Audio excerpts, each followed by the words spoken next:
Hey Jack, so what are we talking about today? Not going to M&S if we're trying to diet. That's a really good tip. I guess let's talk about why is dieting so freaking hard? Well, dieting isn't hard. It's the application of the person that makes it hard, for lots of different reasons. I would say for most people, priority of time. I myself have, my time is incredibly valuable, but I have to put my health and my wants and needs for dieting in that same priority. The problem is I suppose people find that if you challenge their priorities, then it can feel like an attack. So how we manage talking about that is through a sensitive but authoritative way.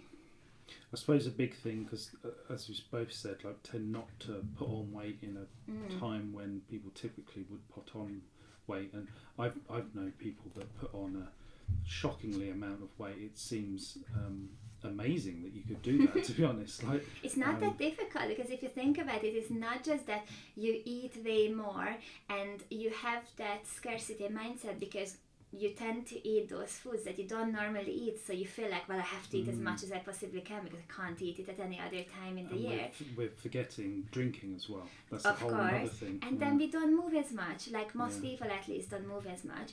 And then just to reinforce this idea of, even though Christmas and New Year are only a couple of days of the month, for a lot of people the whole of December is the festive season, and it almost doesn't matter what and how much they eat, and the movement and the activity side of things foods drops come into immediately. the office, foods come into work, have your lots of anyone really that's sort difficult. of attached to work or even a few jobs, you know, you end up to going to lots of Christmas parties. Obviously the boxes of celebrations have been on sale for months. Even at the gym we had sweets turning up, which I will not complain about, but like we can see how hard it is. We talk to our clients.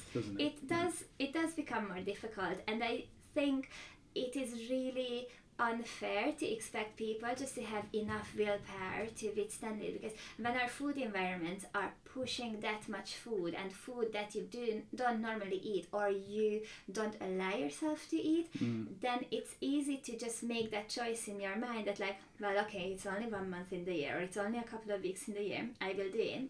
But I quote this research quite a bit to my clients that I think it has been done in America years ago, where they studied overall weight gains throughout the entire year, and they concluded that the majority of the weight gain happens in the period from Thanksgiving to New Year's, which I believe is like a 5-week period, and then people have the best intentions to drop that weight in the new year, but on average the people only tend to drop around half of the weight gain, and that weight that remains on them is what accumulates from year to year, and is the reason for the overall weight gain. Like, we all know how we joke about how people used to fit in their wedding suit or graduation ball gown or whatever it is in the various countries, and then 10 years later they can't zip it up because they have put on weight. And it doesn't tend to happen from one year to the other.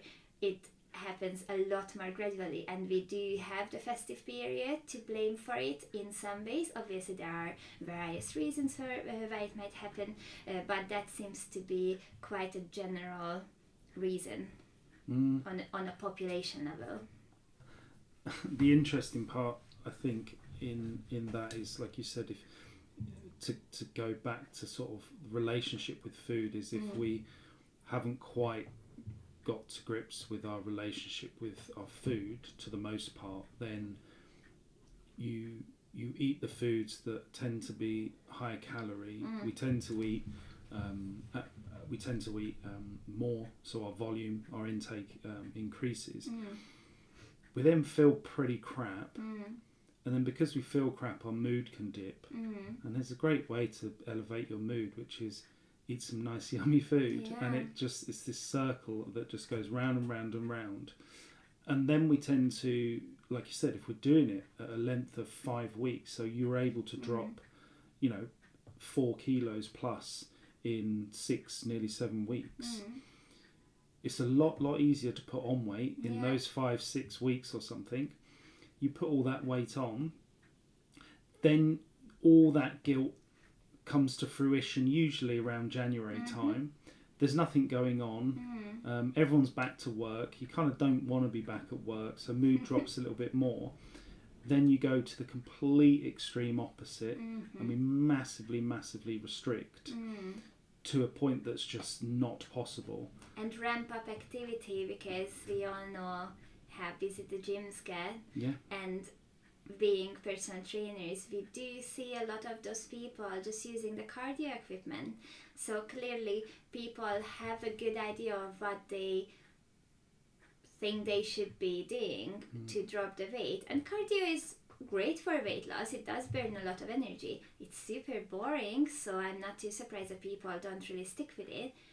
But there's this other level or other part of the equation that we keep forgetting, that the higher the activity levels, the hungrier we get. It unfortunately doesn't work the same way as we would think, that like, well, I'm just gonna drop my calories and increase my activities and then I'm gonna lose all the weight. And this is where all diet advice comes from: just eat less, move more. If you eat less, you have less energy to move more. If you move more, you will get hungrier, so you'll wanna eat more. So it does work if you can stick with it, but most people are restricting too much or trying to increase their activities too much, that they just never end up creating enough of a deficit for a long enough period to see meaningful change.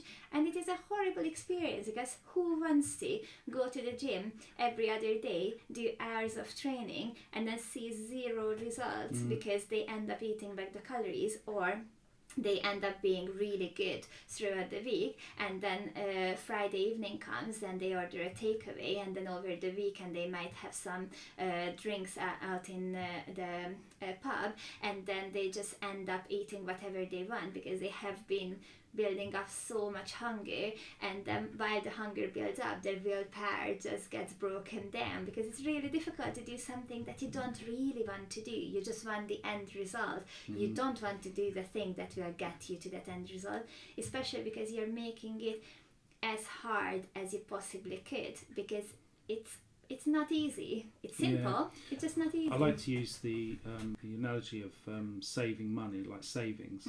Like, no one enjoys saving. Like, you put your money into a separate pot, an ISA, a savings account, investments, whatever it is. You're not going to put 60-70% of what you've earned in that month into your savings account, because you're just going to struggle, completely struggle for the rest of the month. So it's about that little and often, and especially the adherence of over a long time. Like, saving money is boring, the same as like dropping your calories and moving a bit more and losing weight. It's not sexy stuff. No, it's not great, and there's lots and lots of little daily struggles, and it does take a little while for things to settle where you start seeing a return, the same as savings. Like, all of a sudden you open your app and you're like, oh, I've got that much money, that's nice. And then you and it gives you the motivation to continue and go, no, actually, I'm not going to sign up to this subscription, I'm not going to do this. I'm not going to buy my vegetables at Marks and Spencer, I will buy them at Lidl. And that's the difference between choosing something that's like higher in calories, like chicken thighs, over something that's lower in calories, like chicken breast. Like making that conscious choice that I know what I'm saving towards. But this is the thing, isn't it? It's very binary. It's quite logical. Like, you put money in a savings, you see it grow.